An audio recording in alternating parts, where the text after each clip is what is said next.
What is up, guys? Welcome to episode 4 of Dmac-Pods. I am a little sick right now, but we want to get this content out for you. Today I'm joined by my good friend Jack, and it is actually his birthday. So in the comments, drop a happy birthday. Happy birthday, Jack. Corey, who's on, I think 2 weeks ago, his birthday's today as well. So Shout out Corey, too. Yeah. Y'all drop happy birthdays in the comments. And yeah. Hell yeah, it's a good birthday gift to be here. Yeah. This for a minute. I mean, if it was my birthday, I would record a podcast. If I didn't have my own, you know what I mean? That's fair. It's good for me, though. I don't have one, so yeah. Yeah, I feel like it's fun being on podcasts. I've only ever done one before. Some of you real it was about fishing. And Yeah. I feel like that's the only thing I'm experienced enough to talk a lot about. Hey, well, we can get into that. But, I remember over the summer, I really wanted to be on a podcast. And so once I got here, I was like, you know what? I'm gonna just make my own.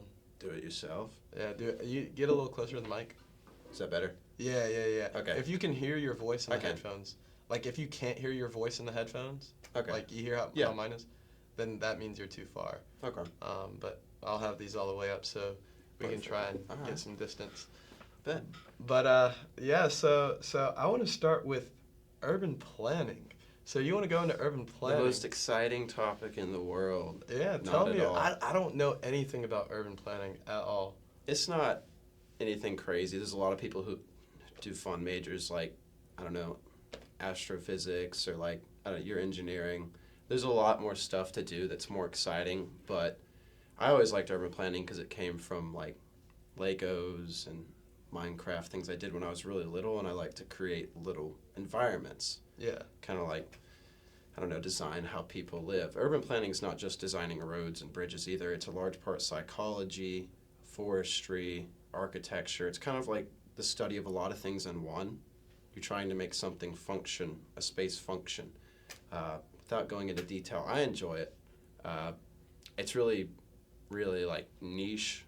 I know it's weird to say that, but it's hard to appreciate. There are a few people who do like myself, so that's why I love it. I'll probably get my master's here in it. That's the plan. Oh, that's awesome. I'm psyched. Most people can't say that about their major, but so far I'm very excited to. That seems fun. I actually have a couple of things I think I could bring up on urban planning. So let me get this straight. Is it like organizing, like if you were to build a city, would it to be like where each district goes, how the roads come through? Zoning. Like, that's zoning. Zoning. So like organizing and zoning, that's all under urban planning? Yeah, so like the same people who don't put like the liquor store next to the old folks' home, or like, you know, they have to make sure everything goes in the right place. That is like a really very base level of urban planning, is putting, you know, neighborhoods near schools and hospitals, and, you know, not putting a liquor store, you know, in the middle of a residential area. That's the worst example I could think of, but yeah, it's not hard to explain. I'm just bad at it. Yeah. Have you heard that thing? I don't know if it was A&M or some other school, but I remember they hired some guy to like pave all of the sidewalks, and like for the first year or two he didn't. It was all grass. And so what he did was he actually waited for the people to walk their paths, right? And like those paths naturally formed, and then he made it. Was that? Do you know what I'm talking about? I am familiar with him. I don't remember his name, but that was actually a study that was intentional, and he didn't inform the university on his waiting. So that was the fun part of it, was that he said, we'll get it done. I think he owned a company, some sort of like concrete sciences company for the pavement, and he just did nothing. Try and figure out where people walked, and it worked. That's why we have so many paths here that are like real zigzag, crisscross everywhere. So that was here. Yeah, it was. Yeah. He's a guy from Houston, I think. I could be wrong. Yeah, I remember hearing that story, but I don't remember if it was like A&M or some other school. You need to get like Joe Rogan has Jamie, says, Jamie, pull that up. You need someone who can sit back there and like pull everything up. Dude, you don't understand. I've actually, I've thought of like, so this isn't at my house, but I've thought of bringing a TV here. Yeah, it'd be perfect. With the HDMI and having my laptop and just like pulling stuff up. That's the best way to the do TV. it. Yeah, like have it right there, just like. No, like right here, and then I just edit it in or something. Okay. You know, but I mean, honestly, right? I just don't know how we'd put it up there. Yeah, you're right. I didn't really think about that. Like a table, maybe? Like yeah, a rolling table? If we're talking about something, we can look at it. You could edit it. Pull out one of the tables out there, get this right here, put it down. I mean, it wouldn't be, turn around. I like that. Yeah. It might be pretty good. I like the idea. Yeah, but I'd have to walk to campus all the way with the TV, and yeah. I mean, I'm down to do it. I'm down to do it. I think it'd be fun. Someone told me that I need like a TV to just like pull up stuff. You should, because like every now and then I watch Joe Rogan. He's talking about something really weird, and the best way to explain it is pull up a visual. Yeah.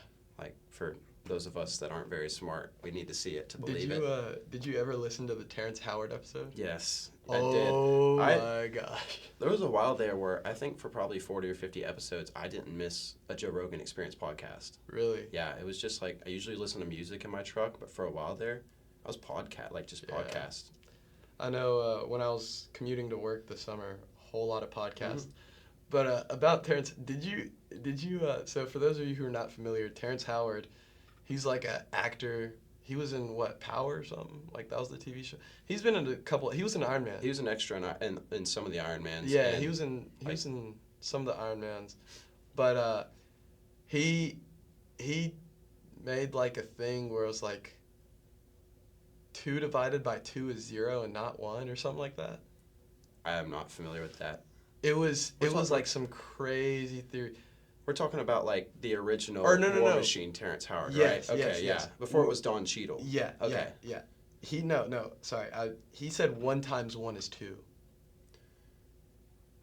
This is news to me. And you didn't listen to the episode? I mean, I missed that part, obviously. I just heard the part where they were talking about Iron Man and RDJ being mean on the film set. That was it. Really? Yeah. I must have missed that part. I didn't.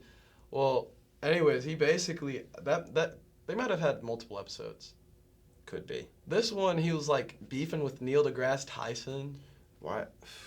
Yeah, he was because he like sent it to Neil deGrasse. He's like, hey, 1 times 1's 2, and Neil deGrasse sent him like a letter back saying 1 times 1 is not 2, and it was a whole thing. And then he's got a bunch of patents and like propulsion and stuff, but it was like the weirdest thing I've ever seen on a and Joe Rogan would be like, hey Jamie, pull that up, and it's like from Terrence Howard's website, and it's like him saying like the website was a bunch of like complicated words that seemed like they meant something, but they didn't mean it like a single thing. It was from like Terrence Howard's words, just like jargon. Yeah.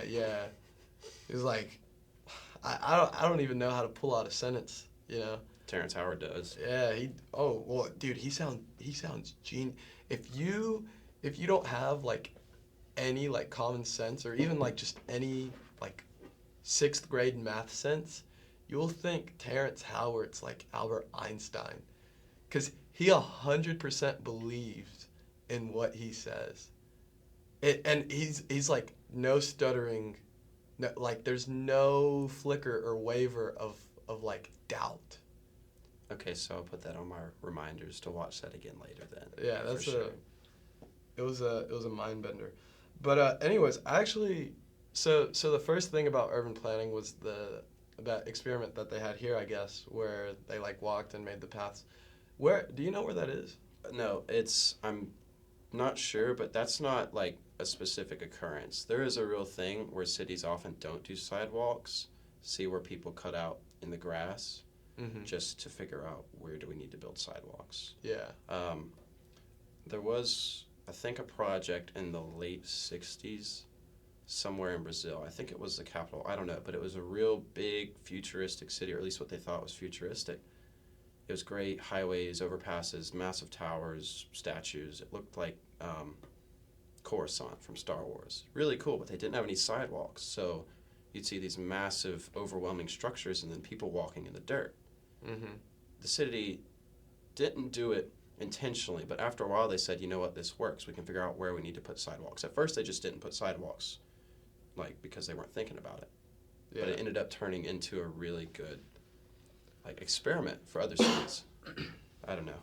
It's a cool idea of how like we design cities ourselves, but in a way, if you design a city improperly, it won't be used as intended. Like it's better to kind of let people do what they do naturally and work off that in the way we design cities. Yeah. The human nature is a lot more curious than what we think. So. Yeah, that's interesting that it like naturally builds, right? You have to kind of see what people do to properly design an urban space. Yeah. I feel like I can make like a connection to product development there, because it's like when I'm developing a product or an app for users, it's like what I may think they want isn't necessarily what they want, right? You have to see what they want, see what, sells. Exactly. So like getting feedback, and it's like, hey, we really like this feature, and it's like, okay, people actually want this, and not all this other stuff, and yeah, I think that's probably the best way to build things. It is. I agree.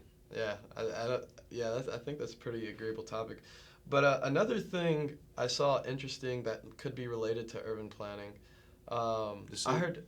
You're the first person ever to say so much. Like, there's so much interesting stuff about urban planning. Well, I feel like there's a lot like connected to urban planning. There is. It's kind of like an umbrella major in that it's, like I said earlier, it's psychology. Like we just said, you're studying people, what they do, their habits. That's the psychology portion. It's also forestry. You're trying to work with nature while also accommodating people. It's a big umbrella major. It's a lot of smaller subtopics that you have to have at least a base knowledge of to get the entire urban planning. Yeah. Well, more on that. I feel like what I'm saying is like I feel like it connects to a lot of other topics. Like it can be applied to many things. Like I'm sure urban planning can be applied to software developing, you know? Like I don't know how, but potentially like some of the infrastructure, some of the frameworks or something like that, some of the like the philosophies of how y'all do y'all's work. But there's one thing I heard. This was also on the Joe Rogan podcast. Nice. Joe Rogan, Elon Musk. Oh, that was an all-time classic. Do you know about the mushrooms? Yeah, was that the episode where Elon was smoking the joint in the studio? That might be. Okay. But I think that was pre-joint, not post-joint. Ah, gotcha. But it was, yeah, he basically talked about, for those of you who are not familiar, Elon Musk was talking about how he's trying to build tunnels in LA right now. That's right. And one of the researches that he came across that was pretty interesting was the one where they took this like a family of mushrooms or something, right? And then they put food sources across that exemplified, I don't know, like buildings or hot spots in LA, and the mushrooms like created like networks or channels. They created like a road system. Oh, of nutrients, like the way they spread out water. Yeah, I do remember that now. I do remember that. It was really cool the way like they did a fast time lapse of this little it was a spore, and as it grew, it like mimicked the best possible way, the most efficient way to transport stuff. And it was like I think they put like the sources like they tried to do it like LA or something, right, to see if the mushroom would make different like more efficient paths, and it did. Yeah. And I was like, dang. Dude, I went on a whole rabbit hole on mushrooms because of that. I do remember that now. They were talking about some sort of Japanese study, and this Japanese team of researchers took the city of Tokyo, and Tokyo, that's right. In an effort to like make the tram system more efficient or the underground subway system more efficient, they took this spore and put little bits of water with nutrients in it around a petri dish, and they figured out the best way, most efficient way for that spore to grow towards the nutrients, which in real life were just subway stations everywhere. Yeah, that's right. That was Tokyo. Yeah, yeah. Because I guess I mixed it up because Elon was talking about tunnels. They may have been talking about it. I don't know. The Japanese do funny things. Well, no, Elon definitely talked about it, but okay. I'm just saying mixing it up with like LA or something. But yeah, same thing. Huge city, right? And just trying to find the most efficient ways. Yeah, Japan. I think Tokyo's salvageable, but in my opinion, LA's gone. There's no hope for LA transportation. It's like an hour to go 4 miles on the highway, and I don't know, I've been to LA once, and really? Thank God I was on a train, because if I was in a car, I probably would have died of starvation. It's just gridlock. You can see it from a mile in the sky. Are you serious? I remember we flew in at nighttime, and all you could see was just the red lights on the highway and then the white lights on the highway. Just the cars stopped. LA is a transportation and urban planning nightmare. It was not designed to hold as many people as it does. It's a nightmare for planners, genuinely. Yeah. Same as College Station. Maybe that's a task for you to take on. First College Station. Let's get College Station Yeah, out the way LA. first. Pardon my language, but hell no. I don't think I want to work or Is live that in is California. that career suicide right there? Probably, yeah. Yeah. Maybe. Hope not. No, but if you could fix the College Station traffic, please. I'd love to. And College Station's a similar thing. It's that 30 years ago, this town had the perfect level of infrastructure for how many people lived here. Yeah. But the population has grown exponentially in the last 3 decades to the point where we can't manage people in the actual city limits, like the barracks development. For those of you that don't know, the barracks is, I think, one of the state's largest student housing development in Texas, maybe the United States. I don't remember. But Really? it's part of College Station, but it's not in city limits. The town's gotten so big, I think it's now classified as a city. Because there's... The barracks? No. Oh. College Station. Oh. Because it used to be a town. Yeah. You know, College Station. Like a college town. What are we at? Like, I have no clue. 100,000? At least. I know we're like a little over 100,000, and then if you consider Bryan as well, that's like another 70 to 80. Actually, I'm gonna do Jamie real quick and pull Yeah, it up. pull a Jamie. See where we're at. All right, let's do. Dude, that's crazy for a college town. I wonder how many people are here when the students go back for like summer or winter. I don't know. I don't. I wonder how much the population drops. College Station, as of 2022, had 124,319 residents. I don't know if that includes students or not. And that's crazy because we're in the middle of nowhere. Yeah, it's almost 130,000 this year. For College Station. College Station. Mm-hmm. What about Bryan? Because I don't know, probably a lot less. I'm gonna guess like 70. for those of you who are not familiar with the College Station, Bryan kind of area, it's like 2 towns in the middle of nowhere that are right next to each other. They're like, we consider it the same thing pretty much. The city limits touch. Like there is a road that separates 2 city blocks, and that is the city limits. I'm shocked. 87,000 residents in Bryan. Yeah. That's bigger than my hometown. So Bryan and College Station combined over 200,000. Yeah. I think my hometown's at like 120. I don't even know where we're at. Mine's growing fast though. We got a Great Wolf Lodge now. What? Yeah. Well, it's like in a neighboring city. League City, Yeah. right? League City, and then we have like Kemah. Have you heard of Kemah? Yeah. A lot of people That's have. that could be another topic. That's where I bought my first project car. Really? I thought it was From called Kemah. I thought it was called Kemah. I guess that's just the twang. I was like, I had to go to Kemah. But someone said to me, they're like, it's Kemah. Yeah, Kemah Boardwalk. Mm-hmm. Yeah, I went there, got that car, stayed in a La Quinta, and came home the next day. That was the entirety of my experience in Kemah. I know exactly what La Quinta you're talking about as well. The La Quinta and so Kemah. tell me about this car. Well, I got bored, as a freshman does. So this was last year? This was, yeah, I got it in January. Oh, this year? I mean, yeah, last school year. Yeah, last school year this year. Got bored. I had some money burning a hole in my pocket. I said, screw it. I'm going to make myself really upset and buy a car. And it was tough, but it was rewarding. I ended up giving it back to my dad because it was the exact model he had in high school. Really? So for those of you that don't know, it was a 79 Pontiac Firebird Trans Am. I love the car. My favorite movie of all time was based off that car. Really? Mm-hmm. Smokey and the Bandit. Real ones know. But bought the car in Kemah, like Kemah. Bought the car, brought it back here. Parker Stewart was kind enough to let me leave it at his house because I didn't have a garage. And so I'd go over to his house and work on the car.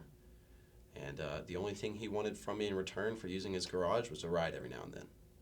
So after I finished it, drove it back to Marshall, where I'm from, and gave it to my dad for his birthday, which was July 1st. Really? And he loved it. I think he's already like halfway destroyed it because he's been doing like burnouts and donuts all around our neighborhood.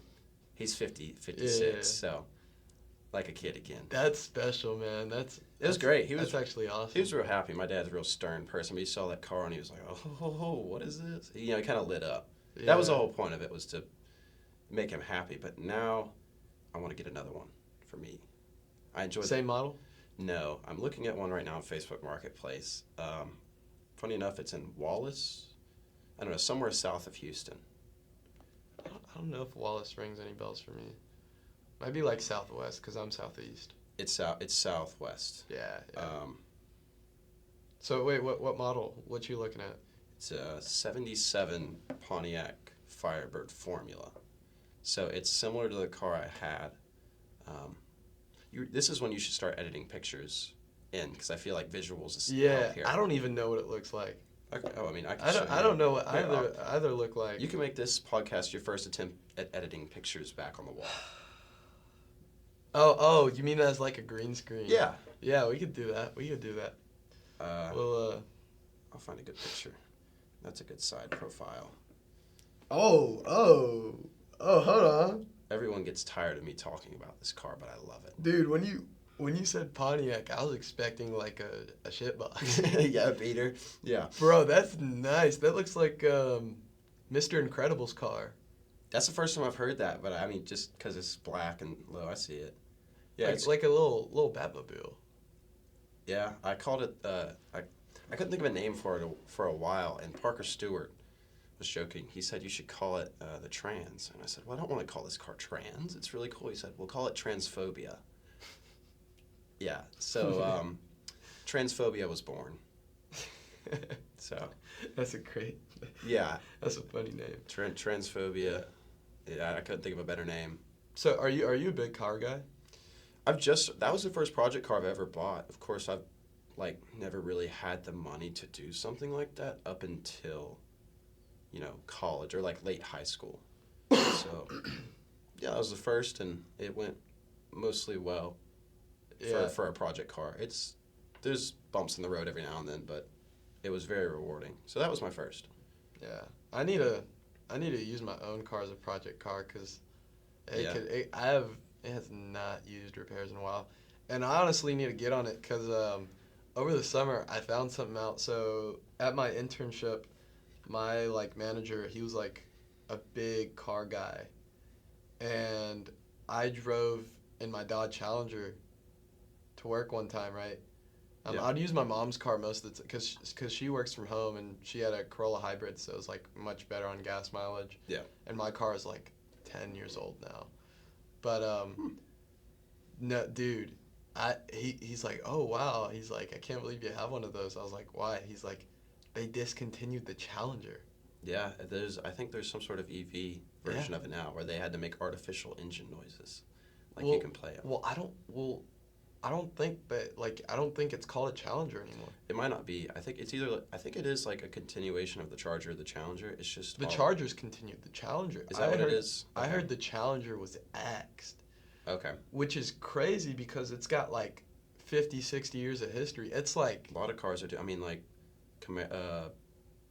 General Motors and Chevrolet are getting rid of the Camaro or discontinuing it. Because the EV stuff.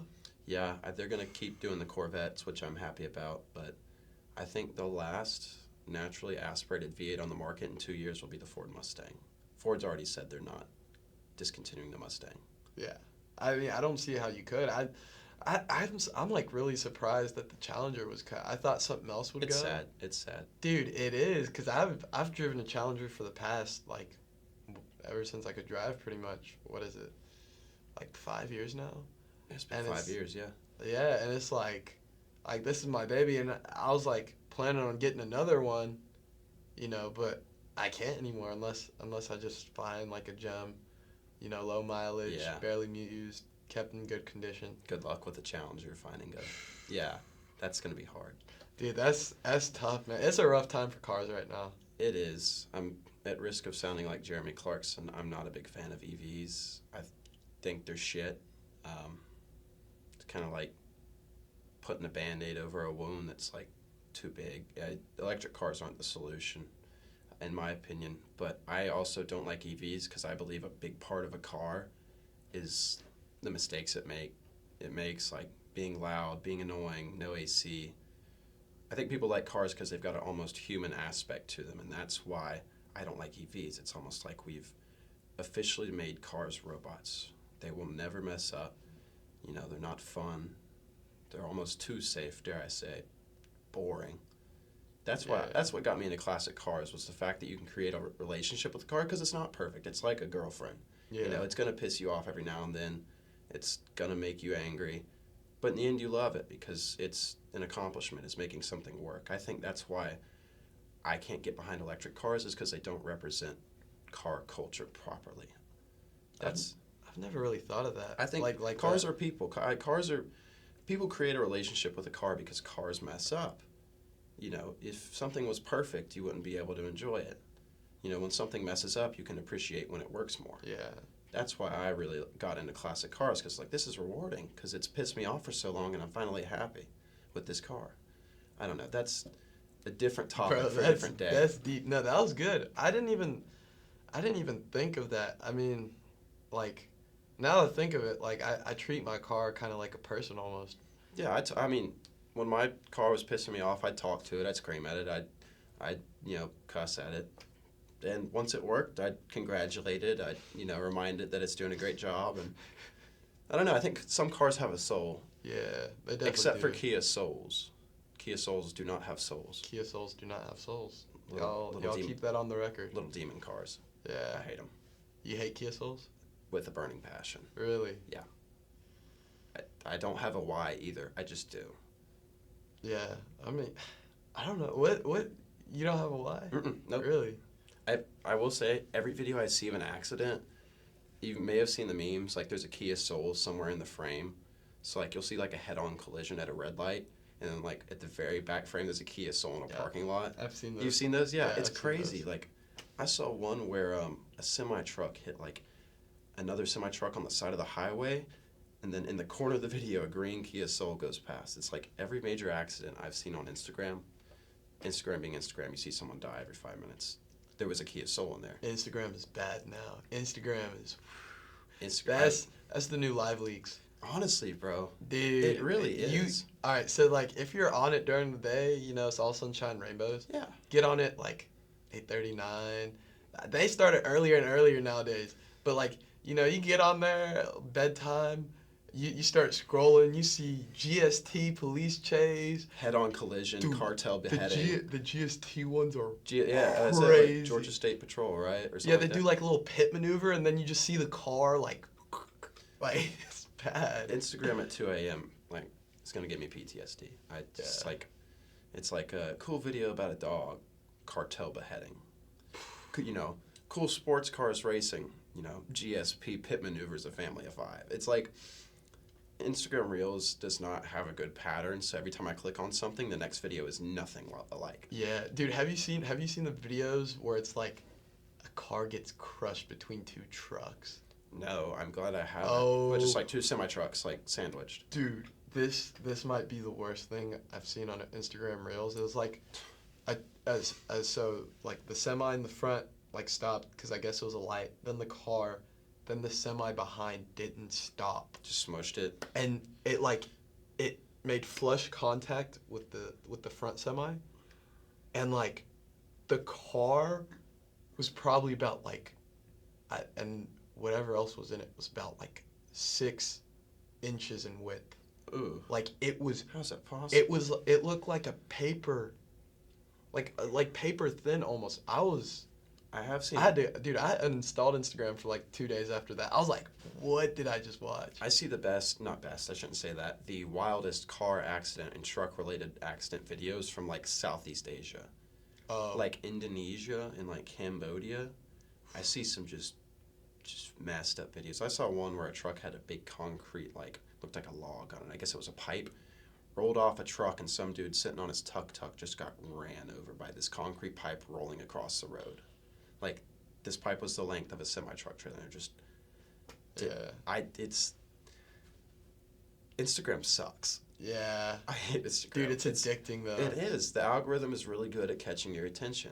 Yeah. It's scary. They've figured us out. Dude, the algorithms just get better, too. Yeah, it's like they throw you a bone and catch your attention, and then boom, you're stuck in, like, you can't get out. See, one of the things I actually want to do with my app is have it to where you could upload to like Instagram or TikTok or YouTube without actually having to own the app.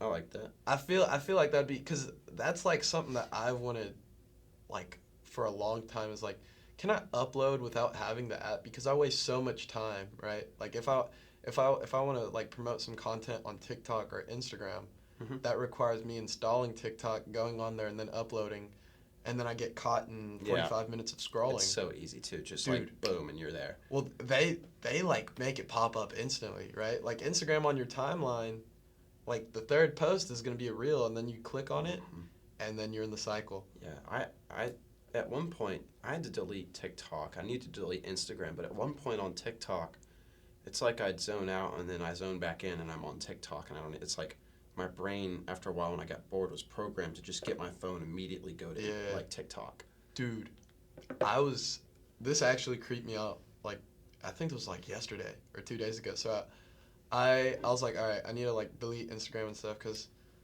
I was like, yo, I could go on like hours about like brain rot stuff, but like I'm like, what do I actually know? Like, do I know anything cool? You know, like I need to read more books and stuff. So one of the things I was like, okay, let's uninstall Instagram.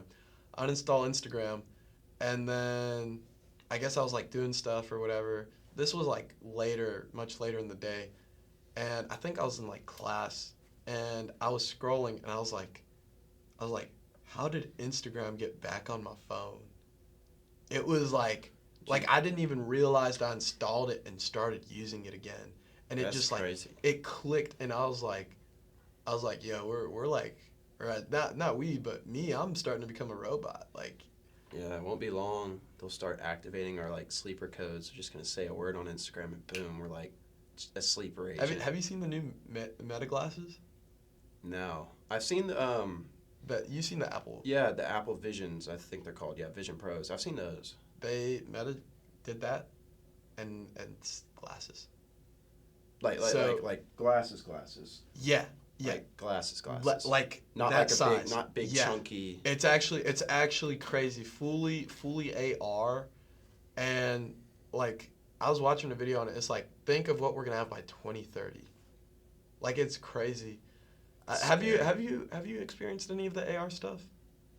I had like are you talking about like the virtual Apple reality? Vision or not VR, but like AR. It's where you can see, like I could see everything here, no, but I could also interact. I haven't. I have not. Dude, I've heard people are like, this is life changing. Really? Like it's crazy, like how different, because it's not like VR. It's not like you're in a different world. You're in your own world, but like I could click here and open Google. That's. I could pull this over here, and then if I turn right here, I could see you. I could say, Jamie, pull it up. Do it on my own right here. Put it right there, and then when I turn around, I'll see it. Right, and it's not even here. I have seen some funny videos. I saw one video, I'm assuming from California, of a man in his Tesla with the Apple Vision Pros. He just wasn't driving. He was on the highway, wasn't driving, and you can see him doing all this stuff with his hands, like where he's like moving. I'm assuming like apps around. Dude, that's the most California thing I think I've ever heard. It's sad. Yeah, it's sad. You're in your self-driving EV with, you know, I actually have mixed opinions of EVs. I don't know.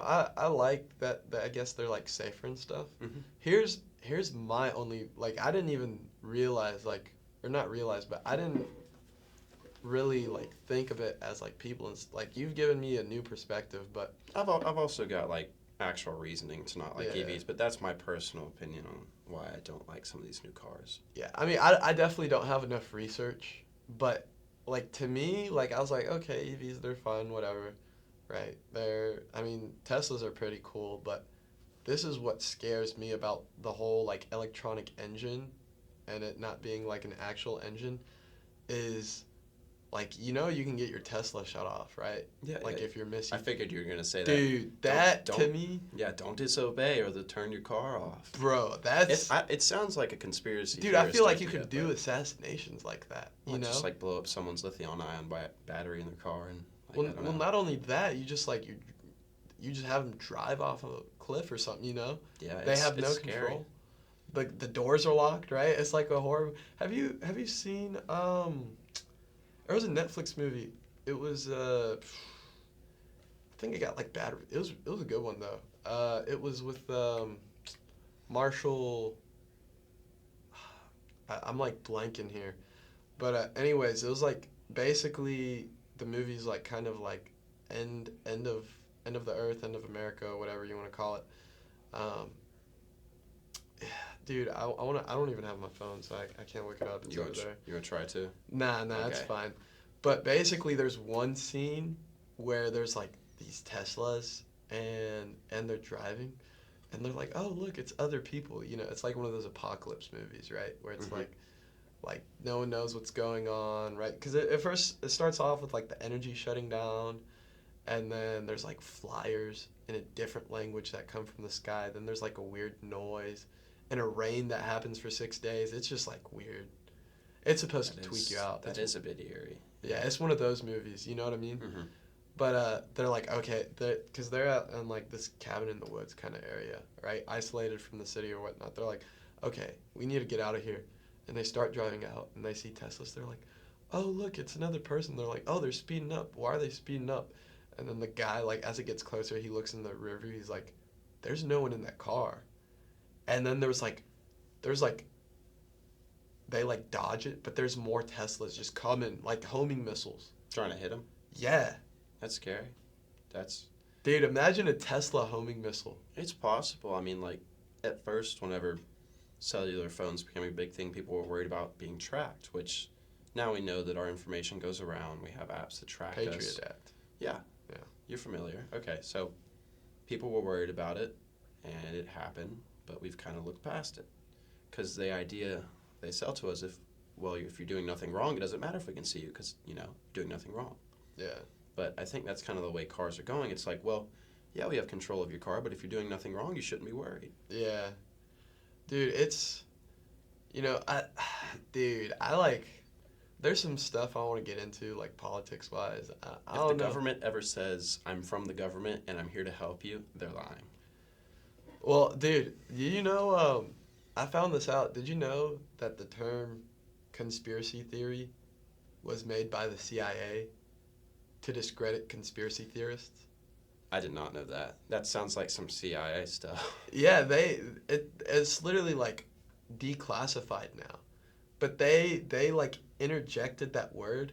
So it's like, oh, if you're questioning the government, you're like cuckoo. Yeah, You know? you're crazy. But it's like aren't we supposed to question the government? What happens when we stop questioning the government? I guess we all just become like, I don't know, blindly trusting a government that doesn't support our best interests. See, Yeah. now it's almost, I've convinced myself that conspiracy theorists are crazy, and I've got my own conspiracy theories. Like, you're right. It's like they really have made us to believe that these ideas that seem far-fetched are just, if you say something like that, you're insane. Which for some people it is. But, like, Yeah. I didn't know the CIA coined that term. Which Yeah. is, that is funny. CIA does funny things. They do a lot of funny things. That is funny. You were talking about the cars, though. That's one thing about an old car I like, is that they can't shut it off. Yeah. If someone were to try and shut off my Pontiac, the only thing that... Let's see, They'd have to cut the brakes or something. yeah, it doesn't have a radio. I mean, that car could run without electricity. You could crank it manually from the carburetor. Trying to think I think you could drive that car without electricity because it doesn't have power steering. Yeah, the lights would be off. I think you could run that car without electricity, and there's no way for someone to shut it down manually. Yeah. That's one thing about old cars. It's like if you ever disobey with the government, they can't do anything except for find you physically. They can't shut down your, 50-year-old car. Yeah. Well, I need to find the first ever car made. That'd be car invincible right there. Some sort of Carl Benz made it. The dude who's Mercedes. Yeah. Looked like a tractor but with a steam engine. Pretty cool. Off topic, but you asked. Yeah. No, I think I knew that Benz was like the first to make. Mm-hmm. Dude, that's my favorite like line of car. Mercedes. Yeah. Very nice. I'm not a big Mercedes person, but I also just really don't like foreign cars all that much. Yeah. I'm a big domestic market guy. I don't know. I'm like if I could pick between a Mercedes and a Ferrari, I think I might go Mercedes. See, now that's just insane. I feel like that's a very unpopular. I don't know. I really like the sleek logo, and they're pretty luxury. They I feel are, like it's but- a nice, like if I'm in a Mercedes, I'm in a nice car. Yeah, if you're in a Mercedes, you're at a nice restaurant. But if you're in a Ferrari, you're in Monaco. Like, it's two very different status symbols. You see a Mercedes in Monaco, you think it's the janitor. But you see a Ferrari, you know it's someone who's got a lot of money. Yeah, I mean, I see that. I don't know. I guess, like, I kind of grew up liking Mercedes. I'm saying Ferrari's probably the better, like, Yeah, status I sign don't or dislike whatever. Mercedes either. But if I would take a Ferrari over Mercedes every day. Yeah. I don't know. That's really off if topic. it comes down to it, I might take like the LaFerrari. I had a poster of that in my room. That's nice. Have you seen that? Yeah. Yeah. I was actually just watching a show about it. You familiar with Grand Tour, Top Gear, whatnot? Yeah, I think so. Okay, English dudes. They made Yeah, a yeah, new yeah. show. The first episode was about the LaFerrari, the Porsche 918, and the McLaren P1. And they raced them. Is something else, yeah. Dude, a McLaren's nice. It was funny because Ferrari doesn't let people drive the LaFerrari on roads. It's not street legal. Really? They bring it to you in a semi-truck to the track you want to drive it around. And when you're done, they put it back in the semi-truck and take it back to, I don't even know. So you can't own a LaFerrari? No, you own it. They just keep it for you. And you can't drive it on the roads. You have to, like, tell them to bring it where you want it. What? Mhm. Yeah. I did not know that. It's like, it is a track car. It's not road legal. So what class? Do you know what classifies a car between being road legal and road illegal? Honestly, no. I would think it has most things to do with, like, emissions. But then again, with the LaFerrari, I don't know. It's, let me think. LaFerrari's not a hybrid, is it? I know the P1 and the 918 are hybrids, but I don't know about the LaFerrari. I know it's not road legal. I just don't know why. I really don't know. It's a cool car, though. It's great, except for you have to say, hey, Ferrari, can you bring my own car to me so I can drive it around this circle and nowhere else? Yeah, it's It's sad. I wonder how much that costs. Like, buying a car that you can't really use. It's like a toy. It is like, it's Yeah, not a car at that point. You probably gotta be super rich. Loaded. Yeah. Loaded. It's probably very expensive too. I think it's like 1.2. I don't know. I'm gonna be Jamie. 1.2 million? Yeah. Oh, that's not bad at all. Might be more. I could be completely wrong. I was thinking like somewhere in the 10 to 15. Ooh, I might be very wrong then. How much is a LaFerrari worth now? Ooh, 3 mil. I was wrong. 3 mil? Oh, that's not too bad. Well, I mean, I guess for something that you can't really drive. I would rather just buy another car, honestly. Buy a McLaren at that point. Yeah. McLarens are beautiful. McLarens are awesome. From that show I was talking about, the guys had trouble driving it. It's just so overpowered and so light. It's like almost impossible to keep on the road. Really? Yeah. It's made to be like that. It's made to be like just. And it's street legal. Mm-hmm. P1s are street legal. Yeah. Wow. See, here's the only thing. I feel like if you have like one of those cars, you can't take it out. No, I would be terrified to drive it at all. I was terrified to drive my new truck when I got it. I wouldn't be terrified to drive it. I'd be terrified that I go into a restaurant, come out, and it's gone. I wasn't even thinking about that. I was just thinking about somebody like, imagine someone rear ends you at a light, or like a fender bender could cost hundreds of thousands. For you or for the other? No, I guess for whoever's insurance paying it, but yeah. You might put people in debt with that. Yeah. You gotta watch out when you're behind a nice car. Yeah, I don't know. I don't think I could own a car that nice. If I had that kind of money, I think I'd keep buying old shit boxes. That might have to be the way to go. Me personally. Didn't the Ferrari get rid of, like, aren't all their cars like artificial sounds now? I don't think so. The only cars I know doing that are the new Dodge Charger, I believe it is. The EV Charger. And there's one other car. Oh, it's a Mercedes. No, sorry, Ford Explorer. I don't know why I said Mercedes. The new Ford Explorers have a setting in the inside to where you can make your car sound really loud. Yeah. But in reality, on the outside, it still sounds like a lawnmower. It's like ba ba ba ba ba ba ba. But inside, it sounds like you're in a race car. Yeah. And Ford, of all people, did that. So every soccer mom can feel like they're driving a Corvette. See, it's so random. I know it's unnecessary, beyond unnecessary, actually. But yeah, we're like, it's weird that we've come to a point where the car could make the actual sound, but we choose not to and just make an artificial version of it.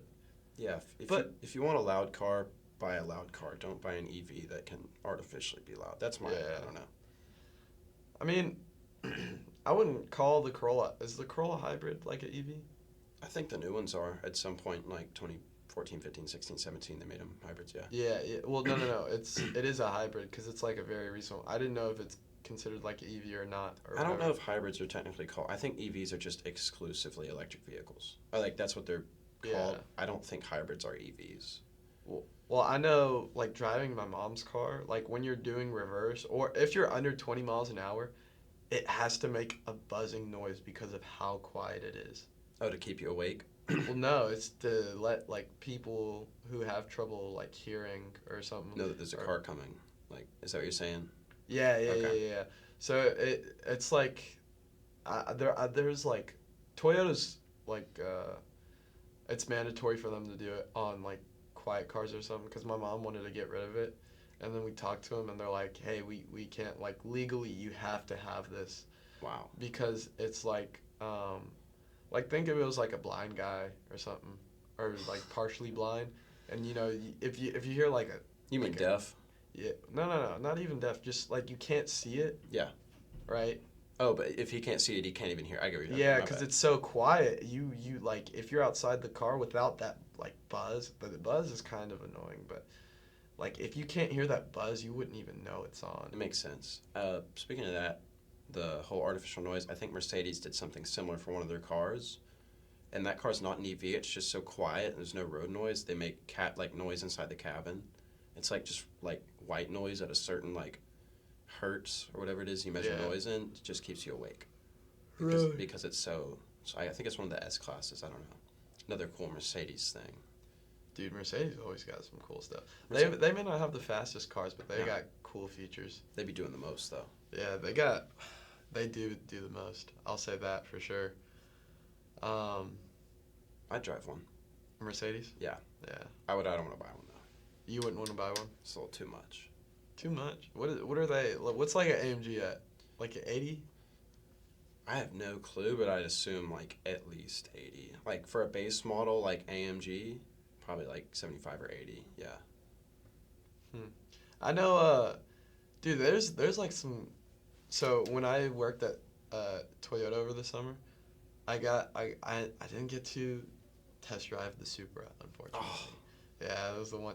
But like maxed out Tundra, maxed out Tacoma, whatever. One of the coolest cars that I really liked driving was their new like Land Rover or whatever it's called. Yeah, Land Cruiser. Land Cruiser, yeah. I was Range Rover, Land Rover. Like I always get those. The Land, dude, that thing is smooth. It's a badass ride. I could fall asleep, and it's like, the thing was, for how smooth it was on the road, I was not expecting it to be like an off-road car. Yeah, there's been a big reemergence in like, even Land Rover's bringing back the Defender, like the original Defender. Yeah. The real boxy off-road 4x4 they used for like rallycross and the Camel race, big off-road. Like there's kind of been a resurgence in these cars because they stopped selling them, making them in the late 60s, early 70s because the gas crisis was beginning. Nobody wanted a big off-road car with a V8, and everybody just wanted a little car to get around in. But now they're coming back because we're not as worried about gas. People have more time to do fun stuff like off-road, and I'm so happy for it. I love off-roading cars. I think they're the coolest thing ever. Yeah. Dude, I've never off-roaded a car, I don't think. I've done it once when I shouldn't have in my Chevy Silverado in Estes Park, Colorado. Colorado. Do you travel a lot?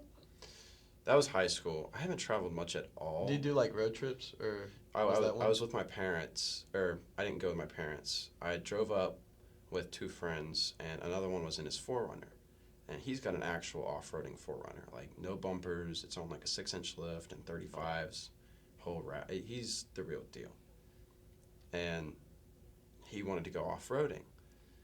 And at the time, I just got a lift on my truck, bigger tires, off-road tires. So I was like, okay, off-roading. So we got found an easy trail about an hour from where we were staying, and went off-roading in my truck. Shouldn't have, because it's not made for that, but yeah, it was fun.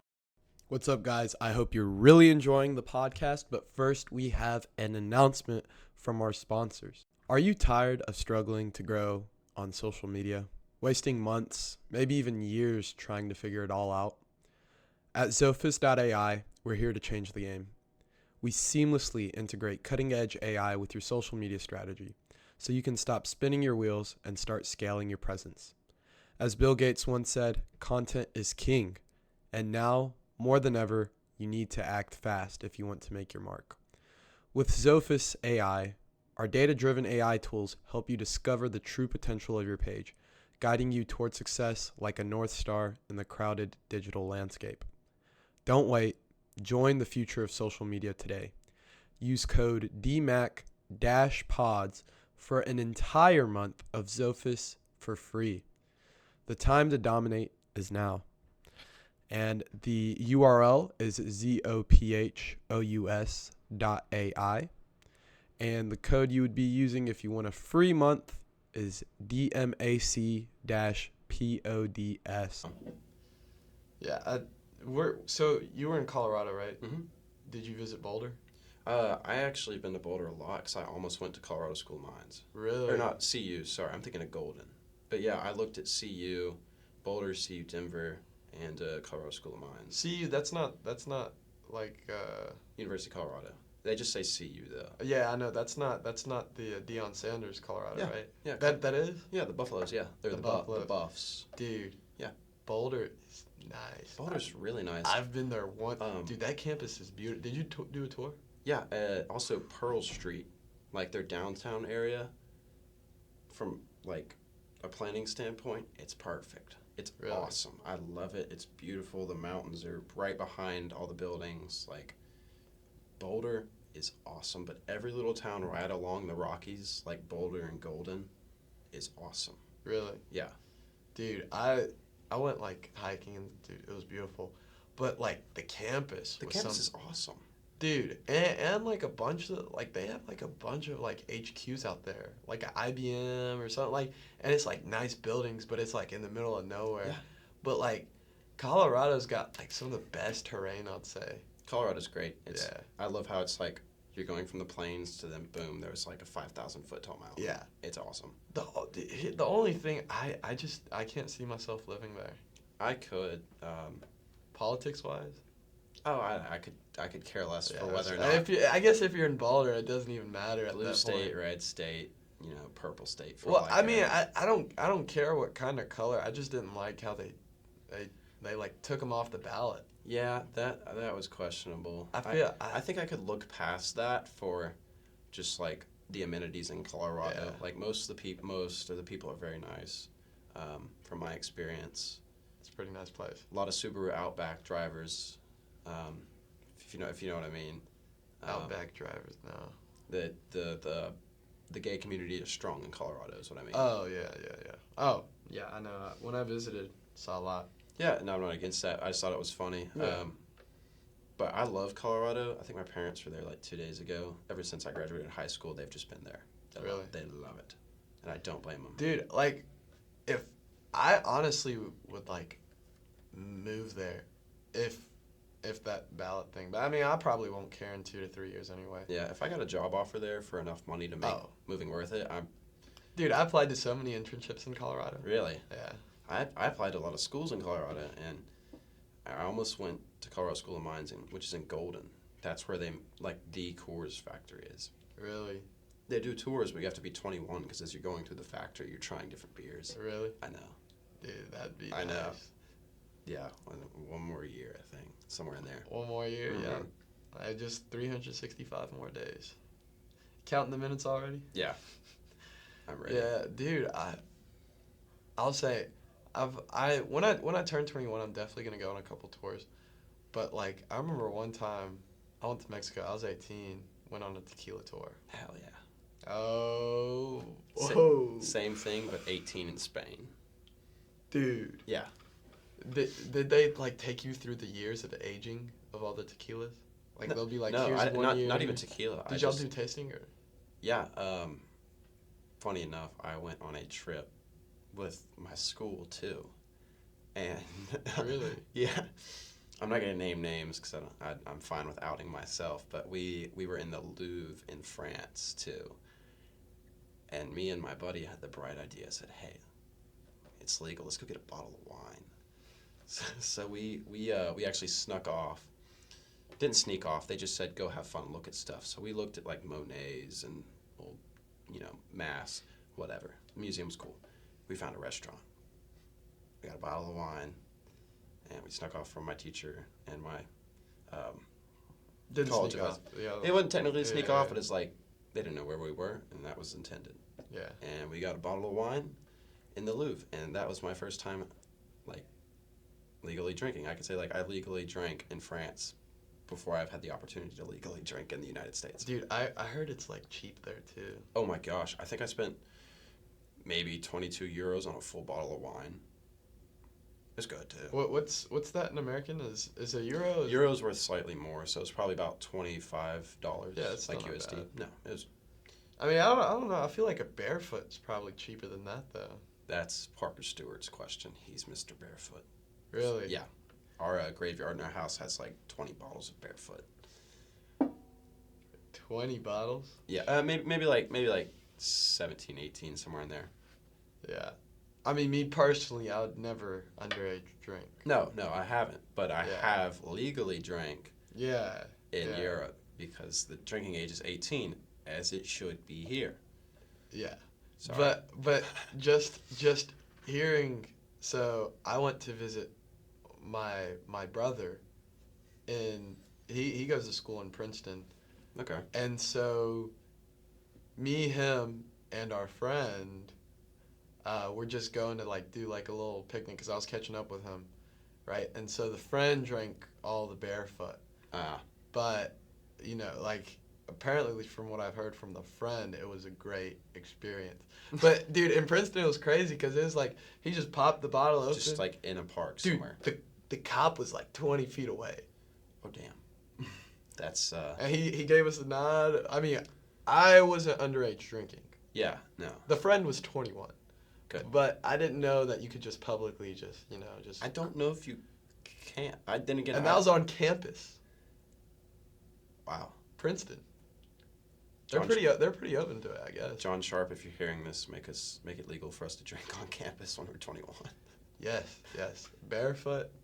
Actually, anything. I'll try Barefoot when I turn 21 because Parker says it's good. I genuinely have never tried it. Yeah. He likes it. I don't know.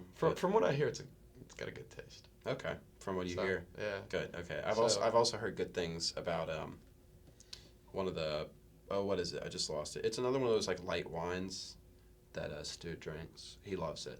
Parker's my roommate. Most of you probably know that. Here's the point in the podcast. Josh, I need you to say these words. I saw this in the podcast, Cowabunga. All right, perfect. I have to make sure he's watching it. I saw this smart. in the podcast, Cowabunga. That's my. Hey, Josh, we're testing you. Yeah, if you don't, I'm going to out you. If you might not even see this, Josh, if you see this, you know what to do. If not, I guess it doesn't matter. Josh, if you don't see this, you better hope one of your He's boys cooked. does. Yeah, no, he's cooked. I'm going to out him in the meeting. Yeah. Sorry. For context for the rest of you, we have someone who studies these, and his job is to report on the like, give a summary. Yeah. So I was skeptical of whether or not he was watching it all, so now, well, no. He had a good summary last week. He did. I can tell he's been watching it, but I don't know if he's just, like, 2 times, like, scrub raid and, like, doing something else, or if he's just, like, hearing it but not listening. I don't know. I don't know how he watches it either. I'll tell you, if I was like the person who had to listen to these, I'll say it off air because I don't want him to know the method. Oh, okay. But I have a method where it could be done in like 2 minutes. Okay. Yeah. I'm gonna guess AI and say summarizes. No. Okay, No, I've done that with videos no before. AI at all. No Really? AI at all. I did that with a YouTube video for a class. I put the link in OpenAI and summarized this in 5 sentences. Wait, you could paste like links? Done. Yeah. YouTube link? Yeah. No, are you Yeah. serious? It wasn't a YouTube link. It was like a URL to like a website, different website. Yeah. But it was summarized this video, and I don't know how it does it. I guess it just like scrubs it really fast. It took about maybe 3 to 4 seconds, and I had a full breakdown. I think it just knows what's in the video already, though. Dude, that AI stuff's getting real good. I know. And I'm like, fingers crossed. I actually applied today. I might I could get up. So I applied like my business to Microsoft startup fund thing or whatever, Mm-hmm. and I can get up to $150,000 worth of credits and like OpenAI, and I'll probably get around $10,000. How?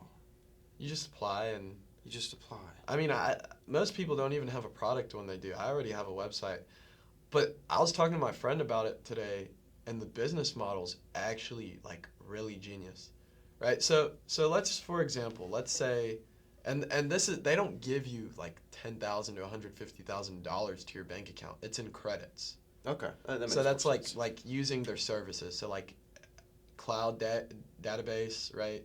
That takes money per hour or whatever. Then like if you use like an AI service, that'll cost money and whatnot. But the reason why their business model is so genius, and I was thinking about it, I was like, how do they benefit from? Because I know someone who doesn't even have a product yet and got approved for $5,000. What? Yeah, and so I was like, okay, where's the logic?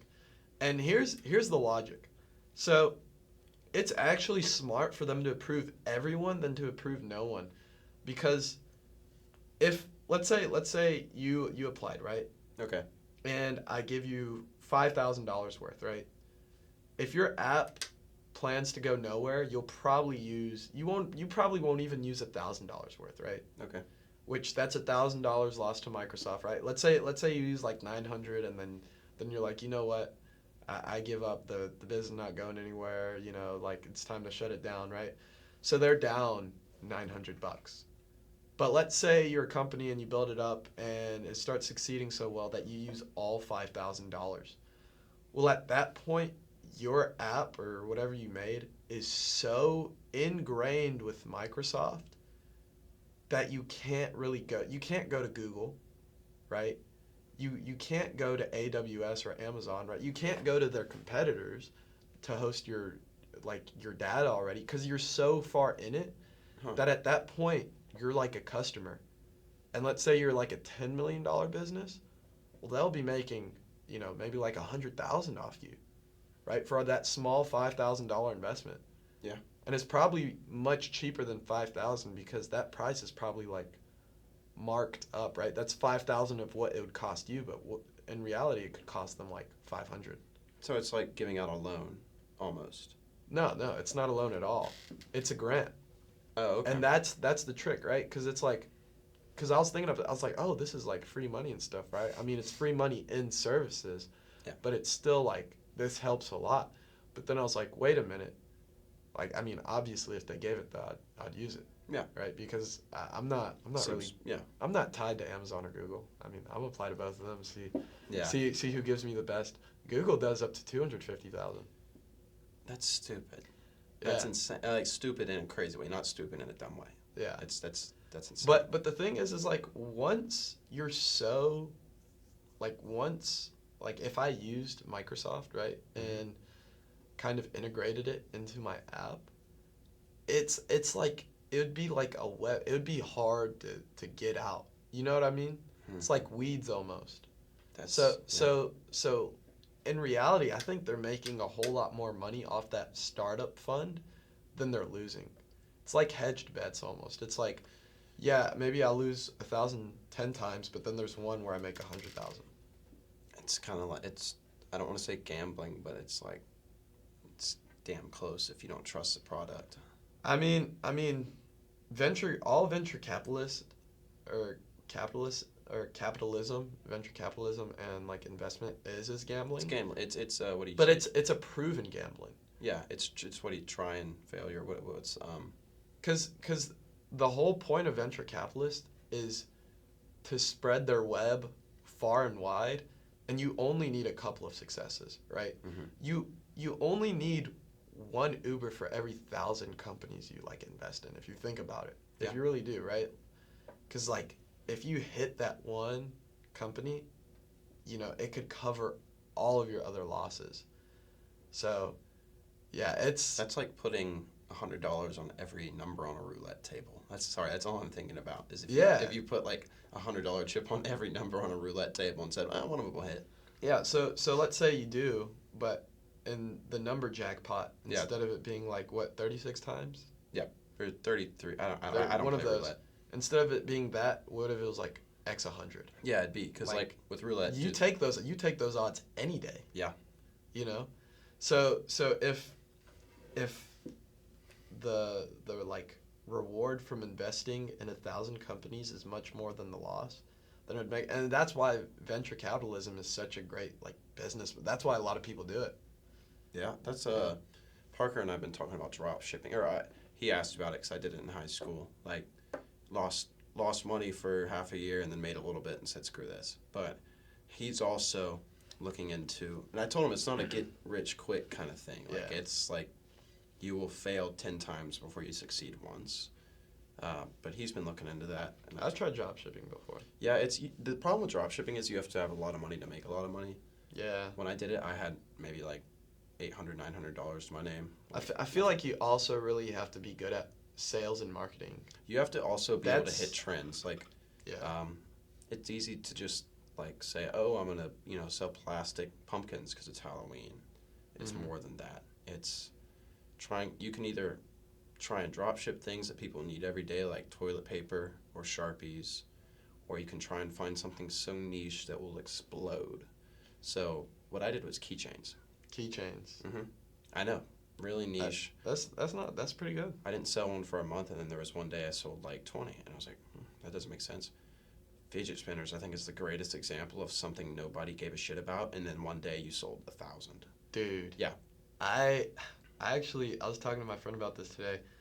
I hustled fidget spinners in middle school. Yeah, I did too. I probably still have them somewhere at my house at like my hometown. I sold like, I remember when the craze hit, I went to Alibaba. I was on that before anyone was on it. Is it Alibaba or Alibaba? Because I hear both. Same. Okay. Alibaba. Same. I mean, dude, I was on that before, I was on that 2016, bro. I was early. They were big before Temu was, if I remember correctly. Temu kind of came out of nowhere after Alibaba. Timu's in the last 2 years. Yeah. Alibaba's like 20 years old. A decade. Oh, more? Really? Yeah. Wow, I didn't know that. Yeah, no, they're real old. Like Instagram or YouTube didn't even really know about them. They weren't mainstream, but I have like family friends in China who used it a lot, and so like that's how my mom found out about it. So I would order from Alibaba. I remember ordering like 25, 30 fidget spinners. I gave like 5 or 10 to my friend, and I was like, all right, you're getting commission. Let's get these rolling. That's crazy, dude. I ordered like regular fidget spinners, but I guess the people were so nice they gave me like the special one. What were you in, like 8th grade? Yeah, 8th grade. I think I was in 7th or 8th. I think it was 7th. I was 6th or 7th whenever fidget spinners exploded. I think it was 7th. Okay, so I was probably in 6th then. Yeah, but I do remember it because like I remember getting them taken up in class. Like people just be sitting under the table like doing this with their fidget spinners, and it'd be so loud. Like you could hear like 10 little whirs at once. You were cool if you had a fidget spinner. Dude, yeah, it was like a status symbol. It's like some people had like the normal like Walgreens fidget spinners, and then some people had like $30, $40 like metallic fidget spinners. Yeah. I remember one of my buddies had one that was so sharp he cut himself like right here multiple times just doing this.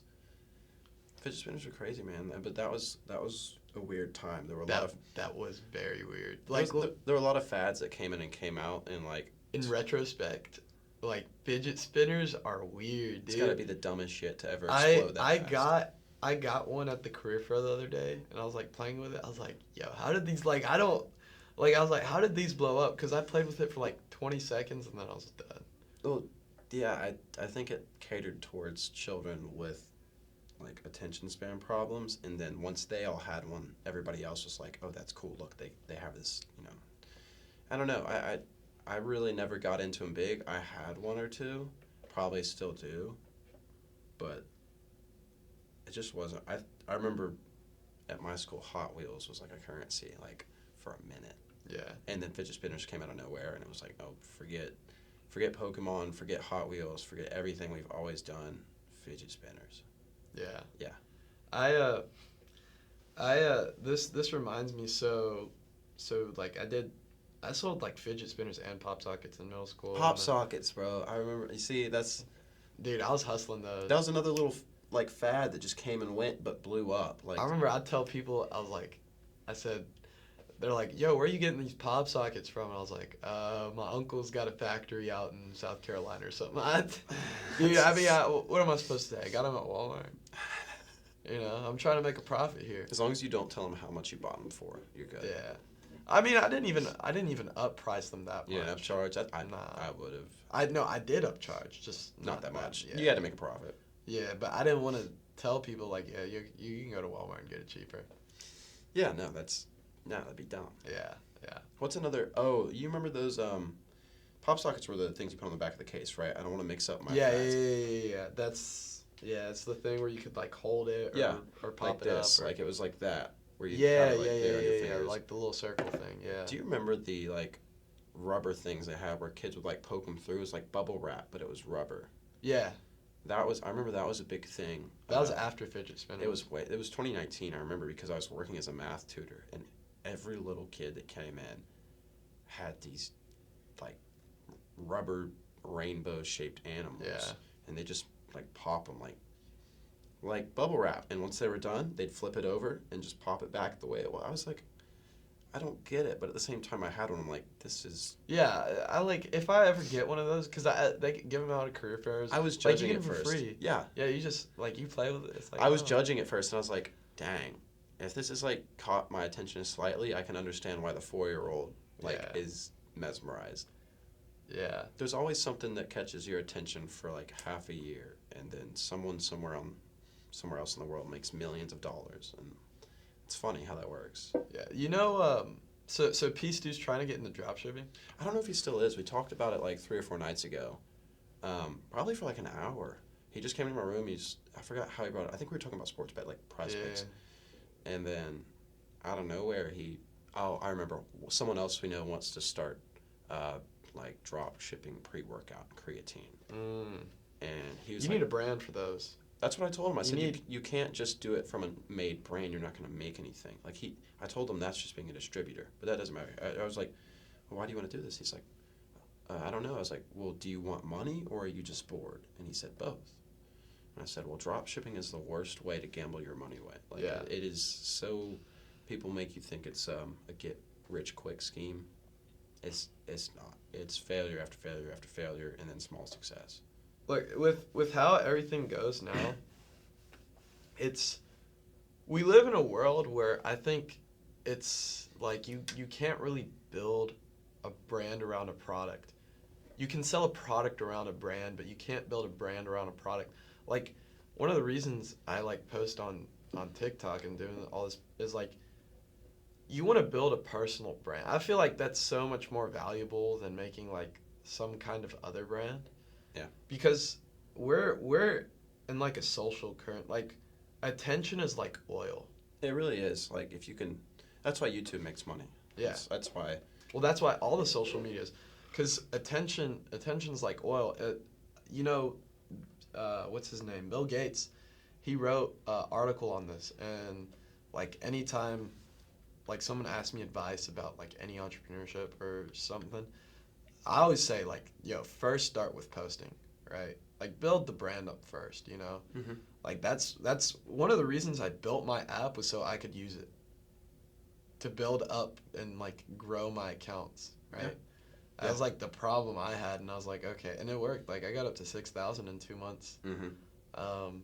Got 2 vids at 5 mil. But anyways, going on a tangent here, but Bill Gates wrote this article, and this article I think is probably like in the future they're gonna look at it like Socrates wrote it or something. Like it's a prophecy. It's almost a How so? Bill Gates wrote the title is called Content is King.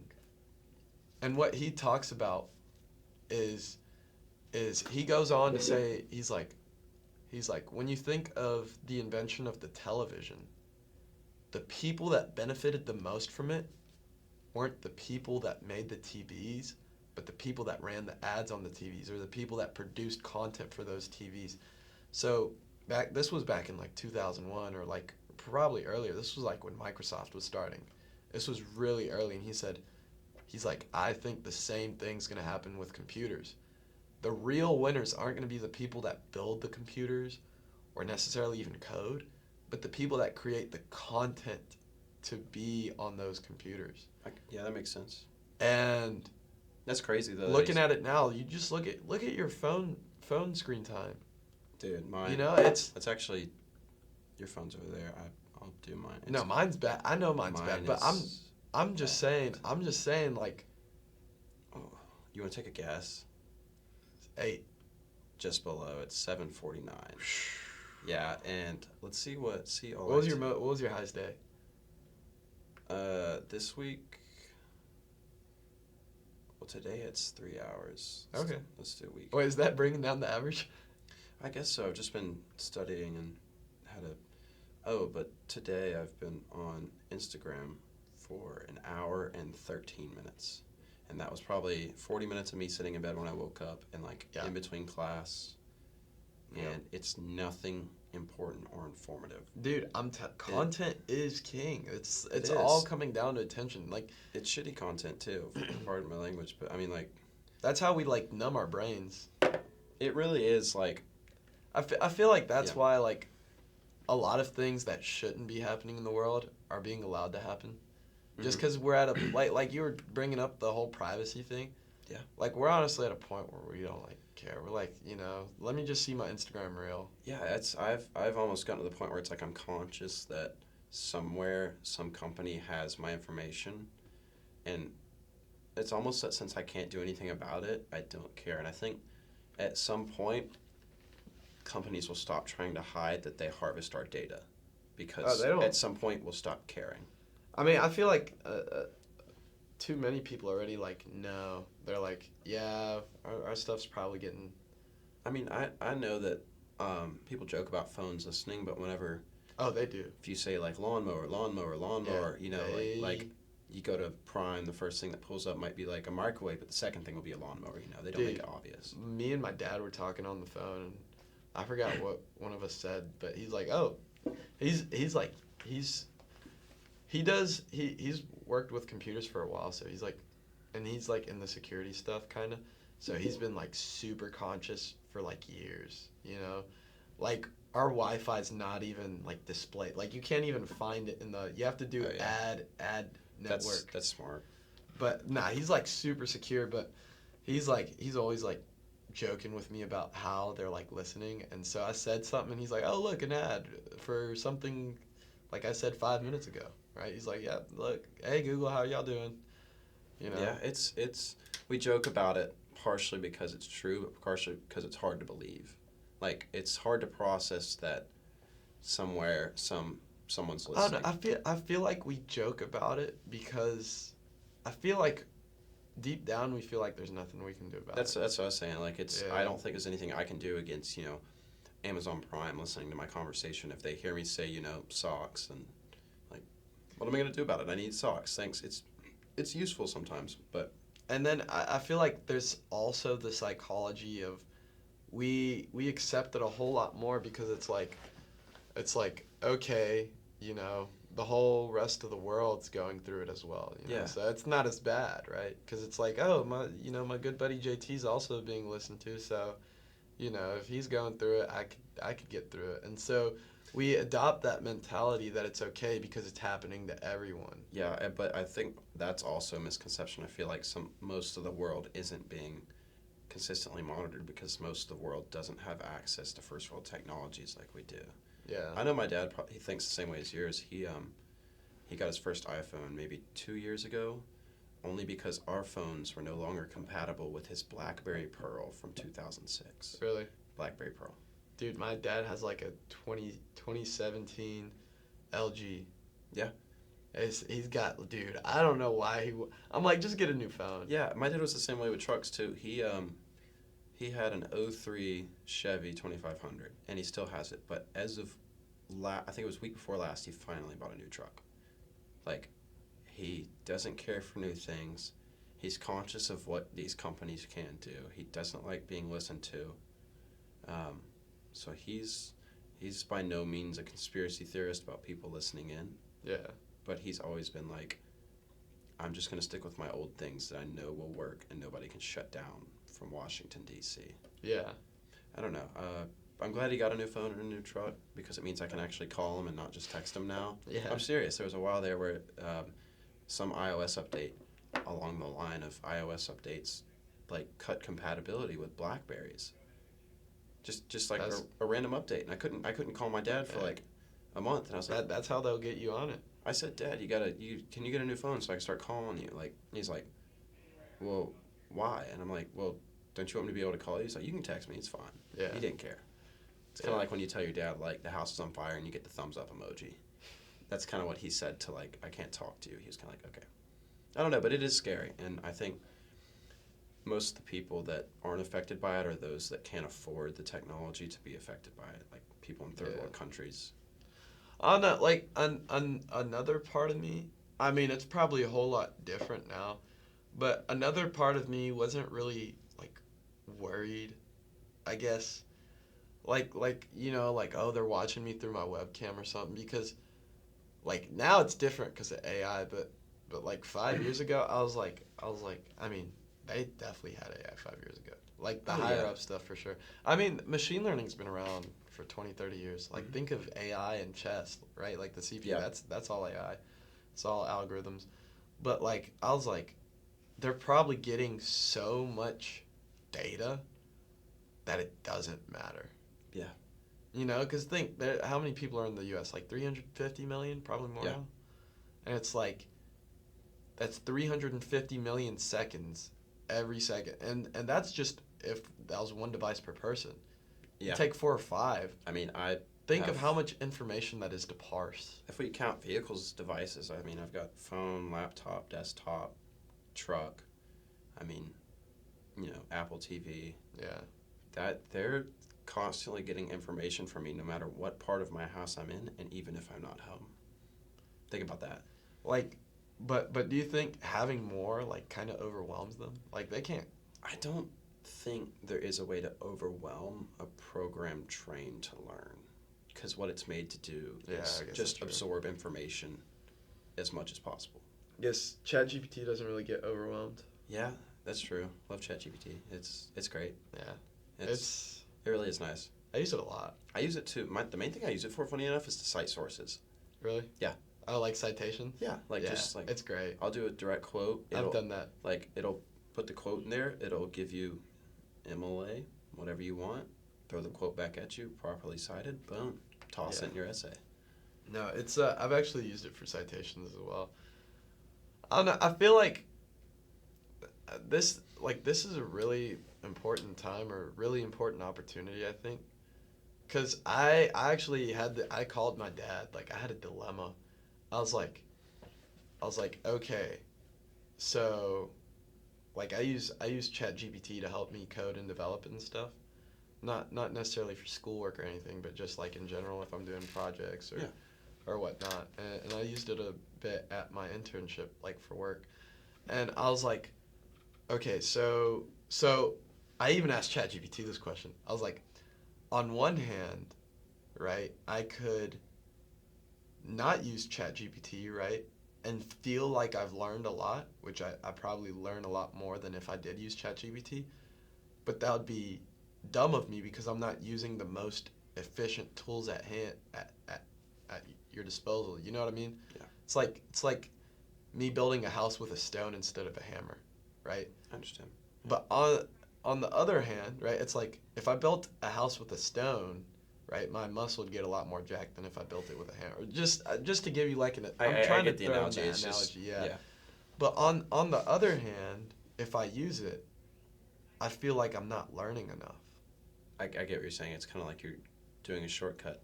Yeah, I feel like since it's that easy, like I'm not even like learning anything new.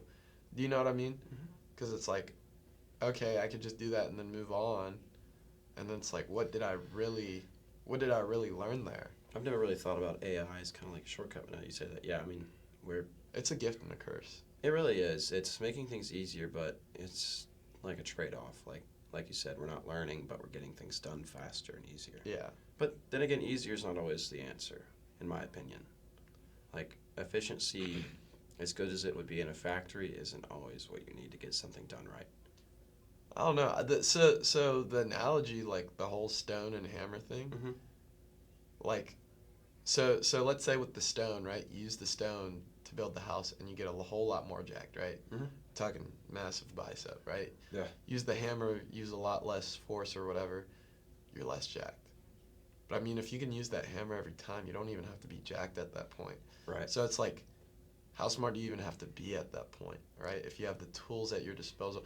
I don't know. It's been like a very, I'm back and forth on it, but at the point where I'm standing, it's like either I adapt and keep pace, or I don't adapt, and then I'll have to adapt, and then I'll be behind. Yeah. I've never been a big fan of all this progressive technology that kind of Yeah. takes away from what, things that we're supposed to learn I mean, ourselves. yeah, I'm not a big fan either, but like, I guess my point of view is kind of, you know, it's not like, oh, this shouldn't be about whether I want to or not want to adapt. I should just be like, okay, what are my goals? In this scenario, what's going to get me to my goals faster? You know? And with AI right now, I think a lot of people are missing like a lot of opportunities. You can use AI to do a lot of things. If we think I was talking to my dad about this. He's like, "What are you yapping about?" It's like so let's put money into an equation, okay? Okay. Let's So money is the result of labor multiplied by time. Okay. Would you say that's correct, right? Like, think of a Yeah. wage or something, right? Like dollars per hour or something. Okay. Labor multiplied by time. So if I could give ChatGPT a prompt to do something that would get it back to me in minutes, right? Mm-hmm. And saves me a lot of labor. So it'd be a low labor number times a low time number, Yeah. which you'd think would give you a small money number, but it doesn't. But what I'm saying is so okay, so I probably phrased it, so the analogy's right, but I phrased it wrong. So think of this. If I told you to write a 1,000 word essay, right? Okay. Let's say it takes you 3 hours and I'm paying you $12.50, right? Okay. Something like that. Okay, so I paid you $37.50. And then I asked ChatGPT to do it. It does it in 2 minutes for free, Mm-hmm. right? Or if you're using like the APIs and stuff, which most companies who use like an AI agent or something like that will use an API. Yeah. Right, so you pay like what, 5 cents or probably even a Nothing. fraction of that. Yeah. Change. Dude, yeah, no. Probably a fraction of a cent, right? It's like, okay, I saved $37.49 for the same thing, and I got it quicker. Yeah. I think we're in a period right now, and I actually use ChatGPT a lot to help me like develop my app, because it's the cheapest time to make a business. Really? Like, I was thinking about, so think in the Industrial Revolution, right? Okay. It was probably very expensive to make a steel mill or something like that, right? Like just Yeah. a factory, right? Then things got cheaper, right? I mean, I don't know what happened in the 1900s or whatnot, but, processes got easier. Building a business was much cheaper and stuff. Then the internet came around. Yeah. And instead of having to have a brick and mortar, like a room and sell out of a shop, I can make a website for a fraction of the price and still get sales, actually get more reach too, but be able to sell like that. From your garage too. Yeah, from your garage. So the entry cost to starting a business got a whole lot cheaper, and a whole lot more people were able to make businesses. I think we're in another point in time where something like that is happening, and we won't know until 10 years from now. Like, looking back, we're like, dang, if only I took advantage of this early on. Yeah. Right? Yeah. Like, if, like ChatGPT is my number one employee, man. Because it can, like, whatever I need to fix, I can. But Yeah. for the bulk of it, like, it can help me a lot, right? And so, like, I don't want to be, like, I don't want to be one of the people looking back and saying, I should have used it. Because that was, like, a time where it was new, and, people know about it, but people don't know how to use it yet. Kind of like how the internet first came out. Yeah. Like it was cool, you know, you use it, but you don't know how to use it properly yet. Or how it works. Like people aren't using the internet for research really, or getting like docs. They're like still going to books and libraries. Yeah. But now, you know, 20 years in advance, we don't check out any books. No, and Blockbuster's dead. Yeah. So it's like Everything is on the internet. Everything. yeah, I feel like, you know, ChatGPT is kind of like that next The phase, next step. Not even Chat, because I mean, there's obviously a bunch of models that are starting to rival it. You know, like Google's trying their own. I mean, the smart thing OpenAI did, which I don't know why, because this is kind of where I get a little nerdy. They've been working on this stuff for like 10, 20 years, right? These models and whatnot, and the whole large language model, GPT model, like framework actually came from like a university research paper. Really? Pretty crazy, yeah. Wow. Yeah, it's just Kids these days. it was published 2017, wasn't really used until like 2020. Yeah. But the smart thing that OpenAI did that none of these other companies did was opening it to the public. Like the software to the public. Like people could fix it and change it their own. No, not open sourcing it. What But I'm just saying like is so they could use it. yeah, Okay. yeah, because at the end of the day, where we're at now, the model itself is not important. Okay. Like you could recreate. I mean, not you, but like Yeah. ChatGPT's model can be recreated. I mean, it'll take a long time, but it could be. What's the most valuable thing right now, and I think is going to be the currency going into the future, is data. Just information. Yeah, because what they did, like by opening it to the public and just getting all those search queries, was they were able to see like what do people want, where's our information good and bad, and that's why I think OpenAI is not going to be caught for a really long time. Really? Well, it's just they have such a head start on data, right?